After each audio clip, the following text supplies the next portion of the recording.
वर्ष 1946 में नोआखली में लगभग 4 लाख हिंदू रहते थे। उनमें से 95% को बलपूर्वक इस्लाम कबूल करना पड़ा। शरद पूर्णिमा या कोजागरी के दिन माता लक्ष्मी के 8 रूपों की पूजा की जाती है। इन्हें अष्टलक्ष्मी कहते हैं।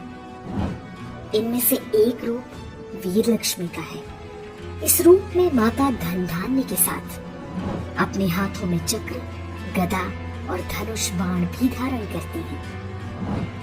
ये संदेश है कि धन तभी तक सुरक्षित है जब हाथों में शस्त्र और शास्त्र दोनों हों। शस्त्र केवल पूजने के लिए नहीं, प्रयोग के लिए है। चारों ओर से असुरों से घिरा हिंदू समाज जब तक इस बात को नहीं समझेगा, नोआखली जैसे नरसंहारों के लिए अभिशप्त रहेगा। पटना से 400 किलोमीटर दूर नोआखली आज की बांग्लादेश में पड़ने वाला ये छोटा सा जिला हिंदुओं के सबसे बड़े नरसंहार का स्मारक है। वो शरद पूर्णिमा का दिन था। बंगाली हिंदू इस दिन पारंपरिक रूप से माता लक्ष्मी की पूजा करते हैं। इसे बंगाल में कोजागरी पूजा के नाम से जाना जाता है। 10 अक्टूबर वर्ष 1946, स्थान नोआखली, बंगाल।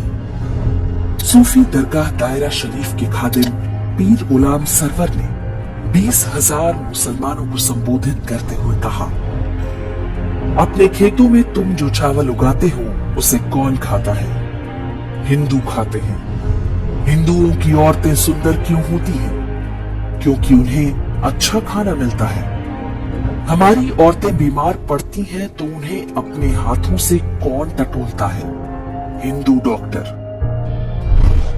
सामने नाराए तकबीर, अल्लाह अकबर चिल्लाती हजारों मुसलमानों की भीड़ थी। कसम खाई गई कि नोआखली में हर काफिर और कुफ्र के हर निशान को मिटा दिया जाएगा।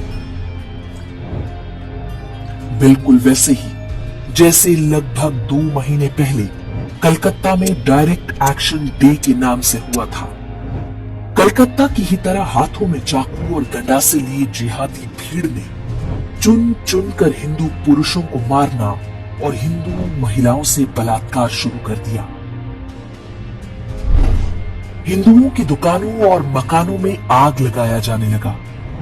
हिंदुओं से कह दिया गया था कि जिंदा रहना है तो उन्हें इस्लाम कबूलना होगा। जस्टिस जीडी खोसला ने भारत के विभाजन पर अपनी पुस्तक स्टर्न रेकनिंग में लिखा है, भीड़ ने नारायणपुर के जमींदार सुरेंद्र नाथ बोस के मकान पर हमला बोला। वे परिवार के साथ छत पर चले गए। दंगाइयों ने घर में आग लगा दी। घर जलने लगा तो सुरेंद्र बाबू ने छत से छलांग लगा दी। वे दंगाइयों के सामने ही गिरे। उन्मादी मुसलमानों ने उनके शरीर के टुकड़े टुकड़े कर डाले और उनका कटा हुआ सिर पास में ही खड़े पीर गुलाम सरवर को भेंट किया। ऐसा नहीं है कि नोआखली के हिंदुओं ने प्रतिरोध नहीं किया। हिंदू महासभा के नेता और वकील राजेंद्र लाल रॉय चौधरी ने लोगों को संगठित करके संघर्ष का प्रयास किया, लेकिन वे सफल नहीं हो पाए। उनके घर को भी जला दिया गया। मजहबी दंगाई राजेंद्र लाल रॉय चौधरी को अपने साथ ले गए। बाद में उनका कटा हुआ सिर सूफी गुलाम सरवर को पेश किया गया। उनकी 2 बेटियों को मौलवियों ने आपस में बांट लिया। कलकत्ता में डायरेक्ट एक्शन डे के विरोध में गोपाल पाठा ने हथियार उठाया था। उनका प्रतिरोध सफल रहा था क्योंकि कलकत्ता में हिंदुओं की जनसंख्या अधिक थी, जबकि नोआखली में हिंदू मात्र 20% थे, जबकि मुसलमान 80% थे। तब जो नोआखली में हुआ वो आज हम कश्मीर से लेकर केरल और कैराना तक में आए दिन देखते हैं। 10 अक्टूबर 1946 को शुरू हुआ ये हिंदू नरसंहार चलता रहा और बाकी देश में किसी को कुछ भी पता नहीं चलने पाया। 15 अक्टूबर को नोआखली नरसंहार की सूचना दिल्ली पहुंची। 17 अक्टूबर को गांधी जी ने प्रतिक्रिया देते हुए कहा, हिंदू महिलाओं को मरने की कला सीखनी होगी। बलात्कारी के सामने झुकने से अच्छा है कि वे अपने हाथों से अपना गला घूंटकर या जीभ दांतों में दबाकर मर जाएं। गांधी के इस असंवेदनशील बयान से पूरे देश में हिंदुओं में कड़ी प्रतिक्रिया हुई। इसलिए अगले दिन उन्होंने प्रार्थना सभा में अपने विचारों को और भी स्पष्ट करते हुए कहा, कल मैंने कहा था कि हिंदू महिलाएं अपना गला घोंटकर या जीभ दांतों से काट कर मर जाएं। लेकिन मुझे बताया गया है कि ऐसा करने से आत्महत्या संभव नहीं है। ऐसे में मैं हिंदू महिलाओं को जहर खाने की सलाह दूंगा। मैंने सुना है कि योग क्रिया से भी आत्महत्या की जा सकती है। मैं पता करूंगा कि ऐसा कैसे किया जा सकता है। नोआखली में हिंदू मारे जा रहे थे। अहिंसा और शांति के पुजारी गांधी जी हिंदू महिलाओं को आत्महत्या करने के नए नए उपाय बता रहे थे।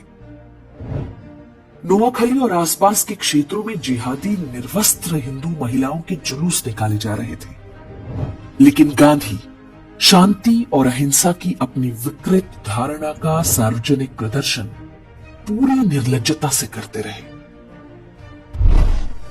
19 अक्टूबर को कलकत्ता के अमृत बाजार पत्रिका में एक समाचार छपा जिसमें नोआखली के विभूति भूषण दास के हवाले से शीर्षक दिया गया, वी ऑल हैव बिकम मुस्लिम।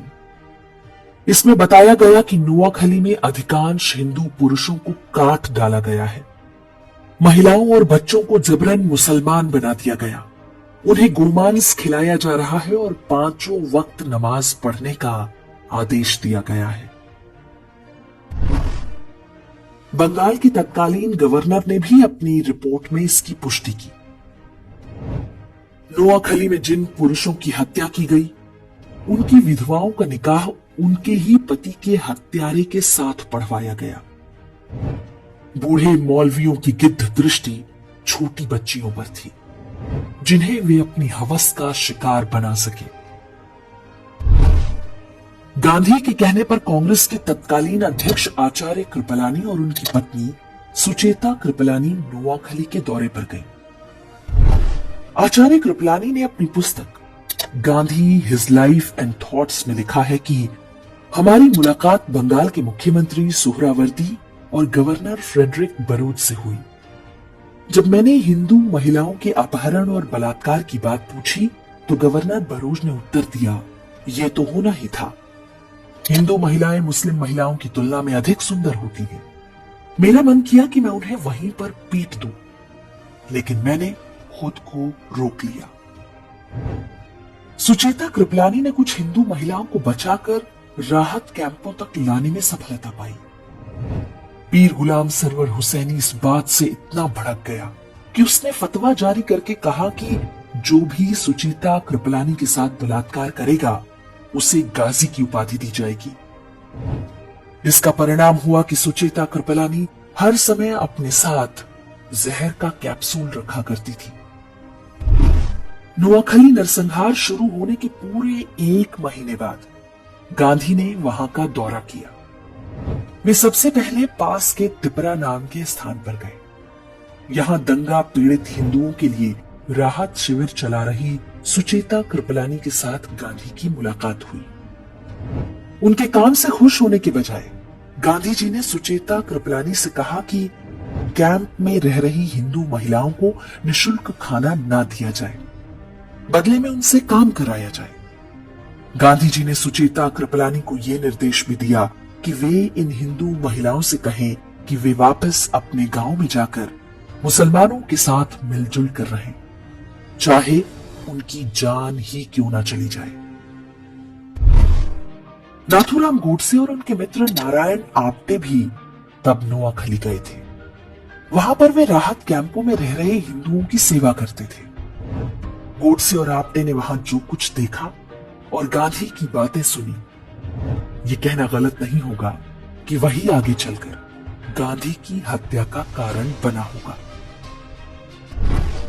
काशी हिंदू विश्वविद्यालय के संस्थापक महामना मदन मोहन मालवीय ने नोआखली में हिंदुओं के नरसंहार और महिलाओं से बलात्कार के वृतांत सुने तो उन्हें गहरा सदमा लगा। इसी कारण 12 नवंबर 1946 को उनका निधन हो गया। स्वतंत्रता के बाद बंगाल के पहले मुख्यमंत्री बने प्रफुल्ल चंद्र घोष ने अपनी पुस्तक Gandhi as I saw him में लिखा है, गांधी जी ने एक युवा से पूछा कि नोआखली में हिंदुओं और मुसलमानों की जनसंख्या का अनुपात क्या है। युवा ने उत्तर दिया, हिंदू 20% हैं और मुसलमान 80%।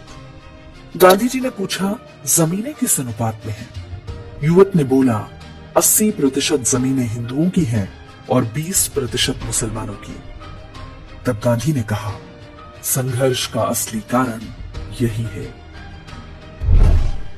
अर्थात जिस व्यक्ति को राष्ट्रपिता बताकर देश पर थोप दिया गया, उसने जिहादियों के हाथों हिंदुओं के नरसंहार को आर्थिक असमानता से जोड़ दिया।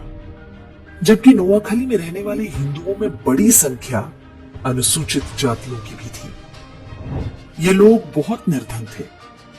जिहादियों ने उनके भी पुरुषों की हत्या की और महिलाओं के साथ बलात्कार किया। लेकिन गांधी का ध्यान केवल जिहादी हिंसा का बचाव करने पर था। इसमें वो बहुत हद तक सफल भी रहे। स्कूली इतिहास की पुस्तकों में भी नोआखली नरसंहार को अमीर और गरीब के संघर्ष की तरह दिखाया जाता है। आज भी देश में अधिकांश लोग नहीं जानते कि नोआखली में क्या हुआ था और कैसे। वही हत्यारी मानसिकता आज भी देश भर में फल फूल रही है। 15 अगस्त 1947 को देश स्वतंत्र हो गया। बंटवारे में नोआखली पूर्वी पाकिस्तान के हिस्से में चला गया। वहां पर हिंदुओं का नरसंहार जारी रहा। अब तो कोई रोकने टोकने वाला नहीं था। आधिकारिक आंकड़ों के अनुसार इस नरसंहार में 5000 हिंदुओं की हत्या हुई।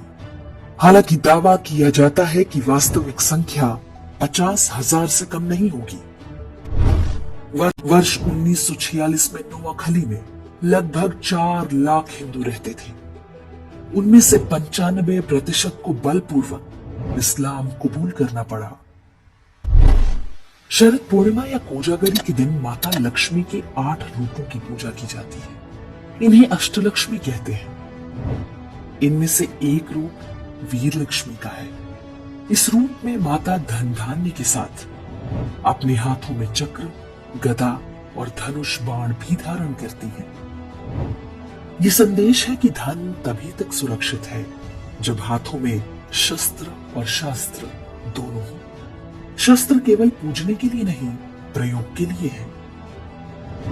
चारों ओर से असुरों से घिरा हिंदू समाज जब तक इस बात को नहीं समझेगा, नोआखली जैसे नरसंहारों के लिए अभिशप्त रहेगा।